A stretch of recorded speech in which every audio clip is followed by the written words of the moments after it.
Hi,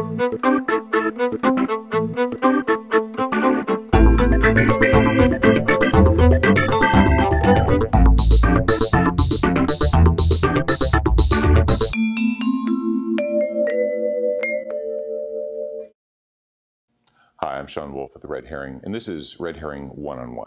Joining me today is Roger Lee. He's a general partner at Battery Ventures. Roger, so good of you to join us. Happy to be here. Thanks, Sean. So I believe you have some news for us. Another fund? Yeah, we were very fortunate early today to announce that we've raised a Battery 8. It's a $750 million fund. And that's up from $450 a couple of years ago? That's right. That was Battery 7. It was a $450 million fund in 2004.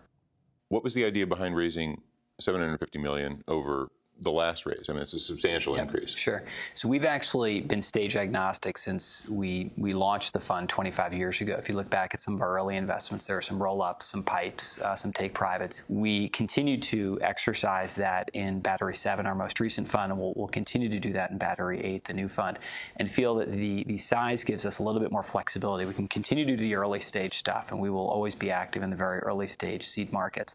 There are a couple of opportunities where we were not able to participate simply because of fund size, and believe that going forward we'll now be able to participate in those opportunities. Now, you joined Battery back in 2001. Prior to that, you were an entrepreneur. Your portfolio, however, is very interesting. I mean, on one hand, you are invested in a profitable robotics company called Insitu, which makes sort of budget unmanned aerial vehicles. And at the same time, you're also an investor in what I gather is a golf game. Why don't you tell us about that portfolio and how it came to develop? Sure. I have a pretty eclectic set of tastes, and so I'm drawn to very unique businesses as a result.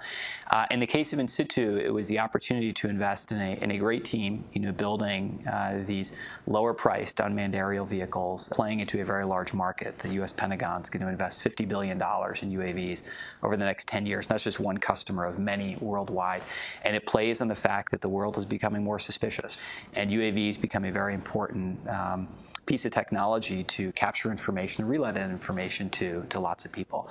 So for us, it was a chance to back a great team in a really interesting growing market with a leading product. In the case of World Golf, it's this wonderful online golfing game. I really came up with an interesting idea for how to create a whole new gaming experience online. It's still very early days. They've made some great progress over the past 6 months, and it's one of the few gaming companies I can point to that is under budget and ahead of plan. In addition, they've signed up some of the greatest golf courses in the world that people will be able to play online for free. Now, you're not the only VC that's tucking their money into a game market. Let's drill into that a second. What do you think about the gaming industry as attracting venture capital right now? There's a lot of equity value that's being created in gaming, and typically it falls into two buckets. It's either the massive multiplayer games that attract the 18 to 30-year-old male crowd, and World of Warcraft is the classic example there. The other end of the spectrum, you have casual games that really apply to kind of 20 to maybe 50-year-old females, and that's really starting to grow, and there's a lot of emerging, interesting businesses there. So wherever you see kind of new consumer use cases, equity value, high margins, you're going to see a lot of venture money. As a result, this is becoming a new category for investment that is much better than traditional gaming, which was console-driven, so really controlled by a couple of gatekeepers, and the content-driven or sold through the retailers, which is always a hard market to crack. Now you can distribute the content online, which opens it up to a much wider audience.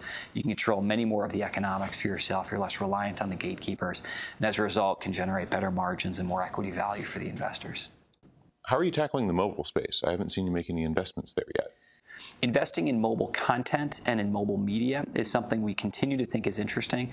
We haven't placed any bets there. There's some peripheral plays that we've made that are not core to some of our portfolio companies, but will participate in the mobile media. We think it's a tricky place to invest in. There's been a lot of venture activity there.